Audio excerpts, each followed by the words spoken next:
नमस्कार, आप देख रहे हैं अखंड भारत, साथ में आपके शिखा ठाकुर। अखंड भारत में देश के हर हिस्से की खबरें हम आप तक पहुंचाते हैं। कश्मीर फाइल्स और केरल स्टोरी के बाद एक और फिल्म को लेकर के विवाद शुरू हो गया है।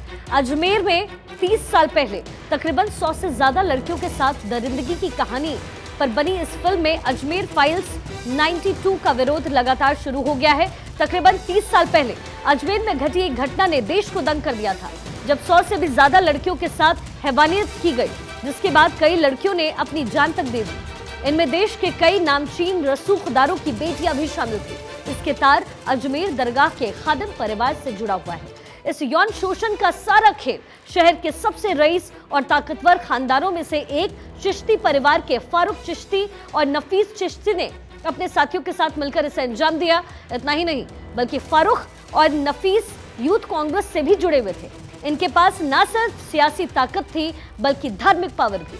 और स्कैंडल में कुल 18 आरोपी घेरे में आए, जिसमें फोटो लैब का मालिक और टेक्नीशियन भी शामिल थे। इस घटना की पीड़ित कई लड़कियों ने आत्महत्या कर अपनी जीवन लीला समाप्त कर ली।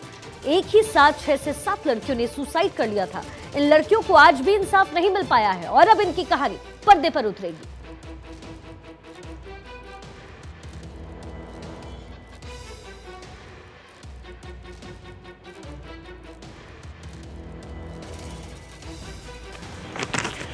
फारूक चिश्ती, शमसू बिश्ती, महेश लुधानी, नसीम अहमद, नफीस चिश्ती, परवेज अंसारी, कैलाश सोनी, पुत्तन इलाहाबादी, अनवर चिश्ती, हसरत अली, हरीश तोलानी और के अलावा और भी कई आरोपी थे जो गिरफ्तारी होने तक सामने आ रहे थे और गिरफ्तारी हो रही थी। जिन अभियुक्तों को पुलिस अतिथि मेहता मैडम ने जेल भेजा था, उनसे भी जेल से पूछताछ की गई और उन्हें जेल से गिरफ्तार किया गया। इसमें तो जो 92 का जो मामला आ रहा है और इसके ऊपर एक मूवी शायद आने वाली है अजमेर फाइल के नाम से, हम उसका फुली विरोध करते हैं। ये देश के लिए हित में नहीं है। और ये 92 का जो मामला है अजमेर में, ये ब्लैक लोगों को पता ही नहीं 92 है क्या, उसमें एक बताना उचित नहीं है, क्योंकि वो काले दिन हुआ करते थे जो लोगों ने सहन किया है। वो बच्चियाँ थी और ऐसे कई परिवार थे इससे जो परेशान हुआ थे। वो तो उन चीज़ों को उजागर होने वाले हैं, तो माहौल को पोलराइज करने के लिए किया जा रहा है। और जो लोग इसमें इन्वॉल्व थे वो हर समाज के थे, लेकिन सिर्फ हमारी फैमिली के लोग, चिश्ती फैमिली के लोगों को टारगेट करने की कोशिश की गई है। और दूसरे ये कि कुछ लोगों को इसमें सजा हो गई है और कुछ लोगों पे जो है केसेस चल रहा है। The matter is subjudiced. तो देखिए, अजमेर में 30 साल पहले 100 से ज्यादा लड़कियों के साथ हुई दरिंदगी की कहानी अब पर्दे पर उतारी जा रही है। अजमेर फाइल्स 92 का विरोध शुरू हो गया है। तकरीबन 30 साल पहले अजमेर में घटी एक घटना ने देश को दरअसल दंग कर दिया था, जब 100 से भी ज्यादा लड़कियों के साथ हैवानियत की गई, जिसके बाद कई लड़कियों ने अपनी जान तक दे दी। इससे देश के कई नामचीन रसूखदारों की बेटियां भी शामिल थी और इसके तार अजमेर दरगाह के खादिम परिवार से जुड़ा हुआ है। इस यौन शोषण का सारा खेल शहर के सबसे रईस और ताकतवर खानदानी में से एक चिश्ती परिवार के फारूक चिश्ती और नफीस चिश्ती ने के साथ ये जुड़ा हुआ था।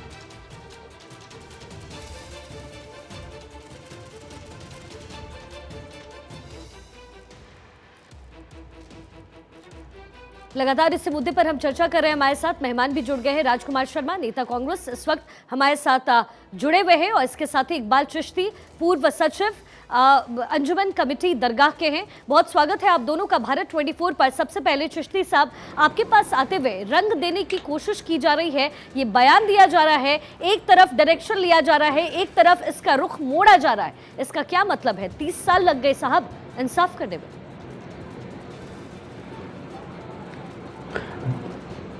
देखिए, आदावर से सबसे पहले तो मैं आपसे ये कहना चाहता हूँ कि जो इंट्रोडक्टरी है, जो मैडम ने अभी आपने इंट्रोडक्टरी बोला था, उस इंट्रोडक्टरी पे मुझे सख्त एतराज़ है, क्योंकि इसके अंदर आपने पहले ही अपना मौक़िफ़ क्लियर कर दिया है और इसके अंदर 100 लड़कियां लगभग आपने बताई हैं, जबकि मैं इस केस के अंदर 1991 से और 1998 तक इसमें एडवोकेट रहा हूं and I was the first lawyer who decided to take the brief of this case.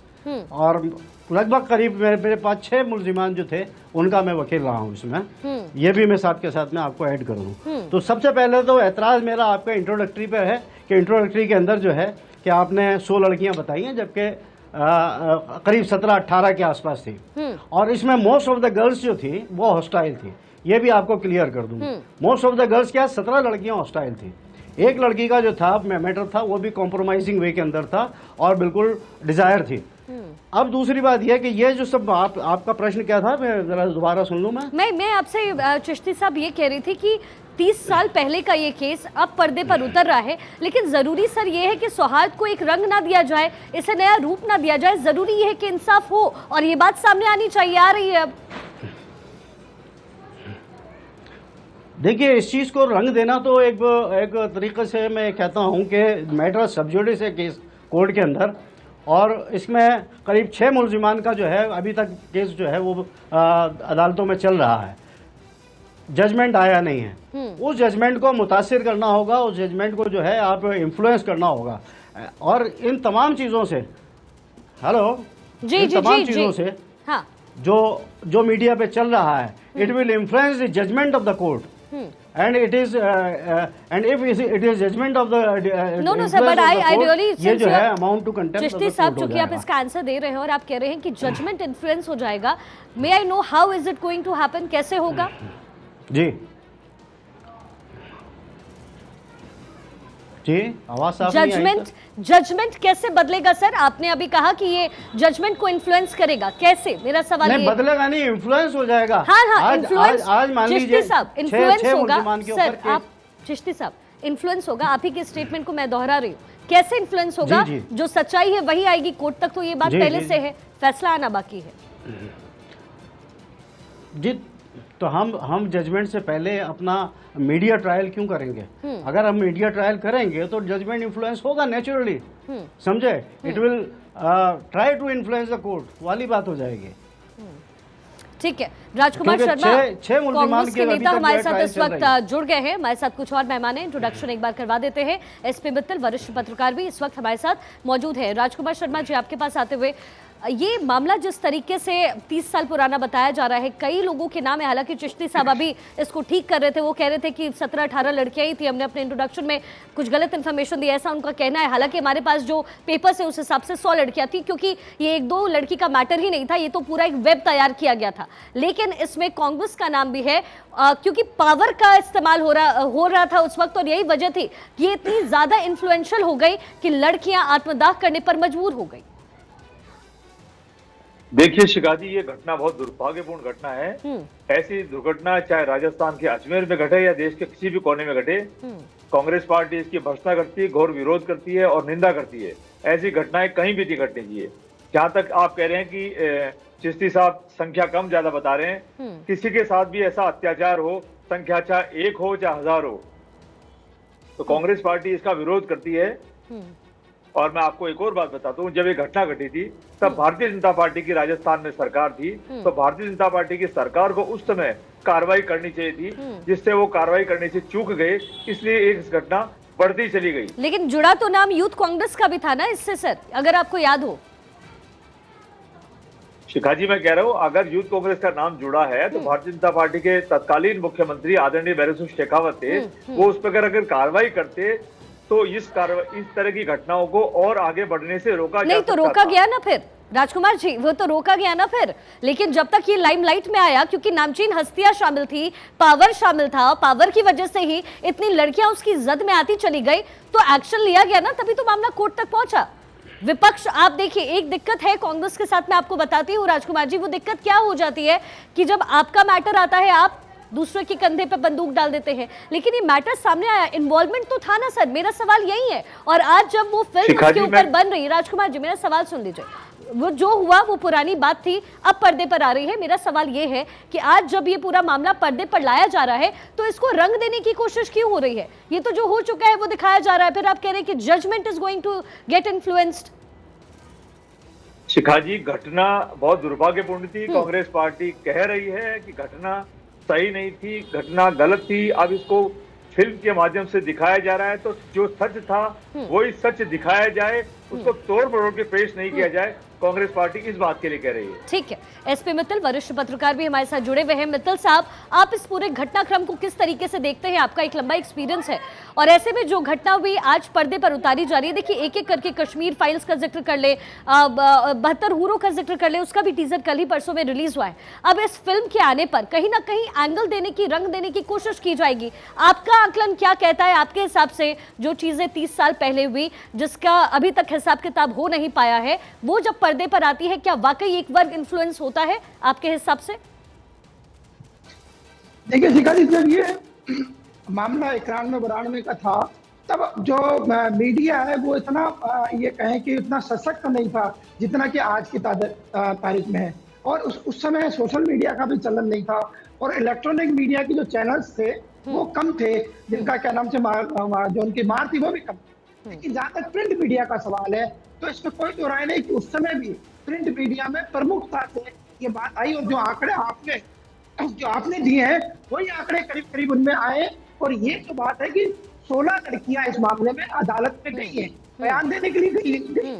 लेकिन ये कहा जाए कि लड़कियां इतनी हैं, क्योंकि क्या नाम से मेरा अजमेर से ताल्लुक है तो मैं कह सकता हूँ कि लड़कियां इससे कहीं ज्यादा है, लेकिन अदालत के अंदर लड़कियां कब जा पाई हैं। और इसका एक बहुत ही मार्मिक और संवेदनशील पहलू ये भी है कि वो जो लड़कियां हैं वो आज कोई भाती बन गई है, कोई नानी बन गई है, तो ऐसी स्थिति में आज भी इनको अदालतों के चक्कर काटने पड़े हैं। मैं इसको थोड़ी सी आपको जो अदालत की प्रक्रिया है उसके बारे में बताना चाहता हूँ कि इससे पहले कुछ लोग क्या नाम से गिरफ्तार हुए, कुछ लोग फरार हो गए, देश से बाहर चले गए। तो ऐसी स्थिति के अंदर कोर्ट के जो लोग अरेस्ट हुए उनको लेकर पहले चरण में मुकदमा चलाया, उसमें उन लोगों को सजा भी दी। उसके बाद दूसरे लोग अरेस्ट हुए तो उनको दूसरे लोगों को लाया गया। अब आप देखिए जो बेचारी पीड़ित महिलाएं थी उनको फिर से अदालत में आना पड़ रहा है, उनको फिर से अपने बयान देने पड़ रहे हैं। अब तक ना उनकी उम्र बहुत हो गई है, तो ऐसी स्थिति में बहुत ही ज्यादा पीड़ादायक ये पूरा केस है। और इसमें कोई दो राय नहीं है कि ये जो मामला है ये बहुत ही संवेदनशील मामला है। और जहाँ तक घटनाक्रम का सवाल है उसको इकबाल सामने जो उनके बचाव पक्ष के जो वकील है वो भी इस बात को स्वीकार करते हैं। ये एक बात इसमें जरूर जो आपने शुरू में भी इसमें उठाई है, तो इसके अधिकांश जो आरोपी हैं वो यूथ कांग्रेस से जुड़े रहे हैं। कोई यूथ कांग्रेस का उस समय का अध्यक्ष था, कोई उपाध्यक्ष रहा, कोई अन्य पदाधिकारी रहे। और इसमें एक अफसोसनाक बात ये भी है कि ये सारे के सारे लोग दरगाह ख्वाजा साहब की अजमेर की है, जिसको बहुत सम्मान है, जिसका क्या नाम से पूरी ठीक है दुनिया में मान सम्मान है। प्रधानमंत्री भी क्या नाम से उसके मेले पर अपनी ओर से चादर बेचते हैं। वो जो आरोपी थे वो क्या नाम से दरगाह से जो खादिम का जो खादिम समुदाय उससे जुड़े हुए थे। और ये इसलिए भी एक बड़ा मुद्दा बन गया है अब, चूंकि 30 साल बाद ये फिल्म बनकर के पर्दे पर उतर रही है, तो कहीं ना कहीं वो चीजें, वो जो दर्द, वो जो चीख पुकार रही, वो जीवंत हो गई है। अमितोष पारिक, प्रवक्ता वीएचपी के हमारे साथ जुड़े हुए। सर, स्वागत आपका भारत 24 पर। लेकिन अमितोष जी, आप इस पूरे मामले को किस तरीके से देखते हैं? जैसा कि मैंने कहा भी और शुरुआत में भी कहा कि एक दो नहीं, बहुत सारी लड़कियां थी जो इसका शिकार होती रही, क्योंकि पावर का यहाँ पर इस्तेमाल किया गया था और बचने का तरीका नहीं था। बचने का सिर्फ एक तरीका था, आत्महत्या कर लेना, वही किया गया।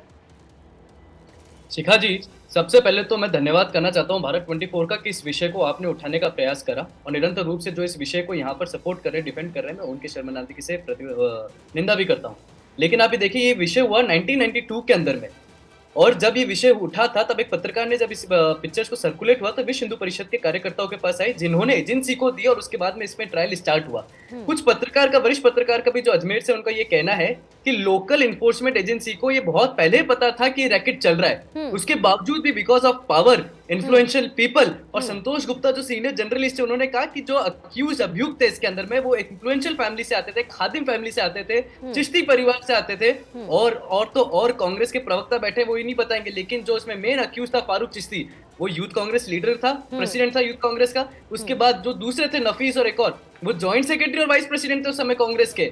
इस तरह से वहां पर टेस्टिमनी आई। लेकिन देखिए इन्फ्लुएंस कितना है शिखा जी, इन्फ्लुएंस इतना है कि जो मेन अक्यूज फारूक चिश्ती है, उसको 2007 में निचली न्यायालय के कन्विक्ट करने के बाद लाइफ इम्प्रिजनमेंट में माननीय उच्च न्यायालय में दबाव डलवाकर उसको मेंटल अनस्टेबल घोषित कर दिया जाता है। और सर्वोच्च न्यायालय ऑर्डर जो होता है कन्विक्शन का, उसको लाइफ इम्प्रिजनमेंट से 10 साल कर देता है, ये बोलते हुए कि जिन्होंने 10 साल कर लिया वो रिग्रेस इम्प्रिजनमेंट बहुत है। इस तरह की दर्दनाक हत्या जहाँ पे 200 से ज्यादा लड़कियां सोफिया और अन्य स्कूल की इन्वॉल्व हुई, और जो बात कर रहे हैं 12 लड़कियां सामने आई थी, जिसमें से 2 लड़कियां ही बची और जिसमें से आधी ज्यादा हॉस्टाइल हो गई। माननीय सर्वोच्च न्यायालय टिप्पणी करी अपने जजमेंट में ये कहते हुए कि जो हॉस्टाइल हुई है अच्छा हुआ, नहीं तो उनका फ्यूचर खराब हो जाता। और आज हमारे यहाँ पे इकबाल जी बैठे हैं, वो इसको बड़ी गर्वनारी तरह से महसूस कर रहे हैं कि मैं डिफेंस का लॉयर हूँ, बाइकआउट करना चाहिए था लेकिन नहीं करा। और ये भी बोलना चाहिए था कि हॉस्टाइल क्यों हुई, इतना इन्फ्लुएंशियल था कि कईयों ने तो सुसाइड कर ली और कईयों की टेस्टिमनी है हाईकोर्ट के ऑर्डर में जो ये बोल रही है कि हम उनको आइडेंटिफाई करते हैं। एक लड़की जिसने फारूक को आइडेंटिफाई करा, नफीस को आइडेंटिफाई करा, अन्य सारों को आइडेंटिफाई करा, कोई भी कार्रवाई नहीं हुई। और शिखा जी, एक लास्ट में महत्वपूर्ण बात बताना चाहता हूँ, जिस रिपोर्टर ने हिम्मत करके उनको छापने का प्रयास करा था मदन सिंह जी, गोली चलवा दी गई, उसको मरवा दिया गया। और उसके बाद जब वो शॉट हुआ, उसके बाद वो जेलिन हॉस्पिटल के अंदर में गया, श्रीनगर रोड पे उसको गोली मारी गई थी। जेलिन अस्पताल में 2 दिन बाद उसने स्टेटमेंट दिया था कि मेरे इसमें कांग्रेस के एमएलए इन्वॉल्व है और भी कई इन्फ्लुएंशियल लोग इन्वॉल्व है। उसको गोली चलवा दी, हॉस्पिटल में मरवा दिया गया। इस तरह के विटनेस को हैम्पर किया गया, विटनेस हॉस्टाइल हो गए। लेकिन आज अगर ये दिखाया जा रहा है तो ये इसलिए दिखाया जा रहा है, चाहे वो कश्मीर फाइल हो, चाहे वो केरला फाइल हो, चाहे वो अजमेर फाइल हो, क्योंकि ये वो फाइल थी जिसमें महिलाओं की चीखें दबा दी गई। ना तो प्रशासन ने काम किया, लॉ एनफोर्समेंट एजेंसी काम नहीं किया, सरकारी दबाव बनाया गया। आज समय आ चुका है कि उन चीखों को बताया जाए कि कितनी दूर तक जा सकते। चिश्ती साहब, आपकी प्रतिक्रिया इस पर? देखिए, इसके अंदर सबसे बड़ी चीज़ तो ये है कि मैं जो कुछ बोल रहा हूँ मैं ऑन द रिकॉर्ड बोल रहा हूँ। ये ऑफ द रिकॉर्ड बात चल रही है, ये एक फेक बात चल रही है, एक दुष्प्रचार हो रहा है कि इसमें 200 लड़कियां थी, कोई 300 कह रहा है, कोई 400 कह रहा है। पहली बात तो ये कि ये एक बात कहते हैं, इसको दरगाह अजमेर को इन्वॉल्व क्यों किया जा रहा है, जबकि 1992 में विनोद दुआ जी ने खुद दूरदर्शन के ऊपर इस बात से माफ़ी मांगी है कि जो एक्ट होता है वो उसका इंडिविजुअल होता है, जिसी का भी होता है। ये एक तरफ तो कहते हैं कि ये they were the member of the different political parties, और दूसरी तरफ दरगाह से जोड़ते हैं। भाई आप दरगाह से क्यों जोड़ रहे हैं उस चीज को? दरगाह से किसी ने जोड़ा नहीं, दूसरी बात है क्योंकि चिश्ती साहब ये खादिम परिवार का मामला था, ये इन्फ्लुएंशियल मामला था। मेरी बात कंप्लीट नहीं हुई है, इनकी पूरी बात का जवाब नहीं आया है। मैं पहले पूरी बात का इनकी जवाब दे दूं। दूसरी बात, इन्होंने मेरे पे कहा कि मैं इनसे पूछ के वकालत करूंगा क्या? मुझे इनसे पूछ के वकालत करनी है क्या? नहीं, लेकिन चिश्ती साहब आप बगावत किस बात की कर रहे हैं? जो हुआ उसकी बगावत कर रहे हैं, फिल्म बन रही है उस पर आप उस पर अंकुश लगाने की बात कर रहे हैं। सुप्रीम कोर्ट ने पायस प्रोफेशन कहा है। शिखा जी, जिसको मेंटल अनस्टेबल बता रहे हैं उसकी तो तस्वीर है, घूम रहा है, मतलब हर जना जो ऑर्गेनाइज क्राइम कर रहा है वो मेंटली अनस्टेबल है। तो फिर दिल्ली में सलीम खान आज कॉन्स्टिट्यूशन कहता है, कॉन्स्टिट्यूशन मेंटल अनस्टेबल है, फारूक चिश्ती मेंटल अनस्टेबल है, राइट टू इस तरह का ऑर्गेनाइज क्राइम कर रहा है और आप उसको डिफेंड कर रहे हैं। कम से कम आपको ये सोचना चाहिए कि जिस व्यक्ति ने इतना ऑर्गेनाइज क्राइम किया है, आपने कैसे किया? आपने फाइल पढ़ी है? बिना फाइल पढ़े हुए आप सस्पेंड हो जाता है, उसका विक्टिम हॉस्टाइल हो जाती है, रिपोर्टर को मरवा दिया जाता है। और आज ये फाइल खुल रही है तो चाहिए और सब्जुडाइज से तो आपको डिबेट में नहीं आना चाहिए। मैटर सब्जुडाइज से तो आप डिबेट में किस आधार पे आ रहे हैं? सब्जुडाइज से तो आपका कोई राइट नहीं बनता डिबेट में आने का कि सब्जुडाइज में क्या कर पैरवी कर रहे तो। चिश्ती साहब की बात सुन लेते हैं। चिश्ती साहब को अपनी बात रखने दीजिए अमितोषी, उनका उसको काउंटर करेंगे, काउंटर क्वेश्चन करेंगे। शर्मा ने एफआईआर लॉन्च करवाई है इसमें। 3 दिन बाद एफआईआर लॉन्च हुई है उसमें से, और एक लड़की ने जिसमें करा था तब तक एफआईआर लॉन्च हुई है। क्या बात कर रहे हैं इकबाल साहब आप?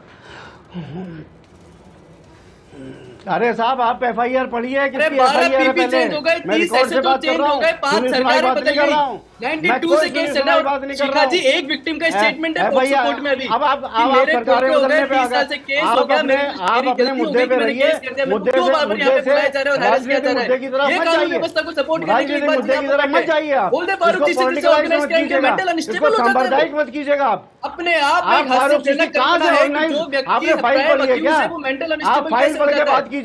जो भी आदमी है, जो भी फाइल बना रहा है, पहले उसको चाहिए कि फाइल पढ़े और फिर बात करें। हॉस्टाइल हो गई क्योंकि प्रेशर डाला गया, मदन सिंह को मार दिया गया। बताइए ना स्टेटमेंट, ये क्या बताइए स्टेटमेंट मदन सिंह फाइल बना रहा है। नहीं चिश्ती साहब, आप कहना ये चाह रहे हैं कि दरगाह का नाम क्यों जोड़ा गया, परिवार का नाम क्यों जोड़ा गया, लेकिन सबसे इन्फ्लुएंशियल और सबसे पावरफुल तो उस वक्त वही थे, इसलिए और उनसे ही तार जुड़े हुए थे। ये तो इम्पोर्टेंट है ना सर। आपने मेरे इंट्रोडक्शन पर आपने कह दिया इतनी लड़कियां नहीं, हम सर वो बता रहे हैं जो हुआ। आपने पुरुषोत्तम का नाम नहीं लिया, आप ले देंगे एक परिवार और एक कम्युनिटी और एक कौन था इकबाल जी? प्राइम अक्यूज कौन था? प्राइम अक्यूज कौन था? वो 120 बी के अंदर में धारा में आए हैं, वो 120 बी 376 में नहीं है, वो सेक्शन 376 में नहीं है, सेक्शन 120 बी के अंदर में है। इस केस का जो टाइटल है सुन लीजिए, इस केस का टाइटल बदला दूं, सरकार पुरुषोत्तम टाइटल था इसका। वो तो इस केस का सरकार तो टाइटल आएगी ना देख लीजिए। क्रिमिनल केस है, तो और इसका आप भी नंबर वकील तो हम भी बताया वकील है, यहाँ पर 10 मिसगाइड मत करिए कट क्या। नहीं सर, आप सरकार पुरुषोत्तम का अरे सरकार जो वर्सेस पुरुषोत्तम था, तो फर्स्ट सरकार नाम है तो स्टेट में आएगी ना वो क्रिमिनल है, उसी तो इकबाल जी आदमी का। यहाँ पर लेकिन वकालत आप हमें मत चिश्ती साहब, सिखाइए। इन्वॉल्वमेंट का जड़ कहाँ थी, अरे जद तो कहाँ से? पुरुषोत्तम, अरे जद सरकार में तो वर्सेस सब आते। पुरुषोत्तम था। राजकुमार शर्मा नेता कांग्रेस सरकार हमारे साथ जुड़े हुए पुरुषोत्तम हैं। था। राजकुमार आप जी, एक community को राजकुमार target जी, अब करने की देखिए, कोशिश आपसे जब हमने सवाल पूछा, आपने कहा कि जो भी हुआ बहुत ही गलत हुआ, जिन महिलाओं के साथ हुआ उनको जिस हद तक जाना पड़ा वो बहुत गलत हुआ। लेकिन अब जब ये फिल्म पर्दे पर आएगी तो सबसे पहले आपकी पार्टी कहेगी कि इसे सौहार्द देने की कोशिश की जा रही है, इसे रंग देने की कोशिश की जा रही है,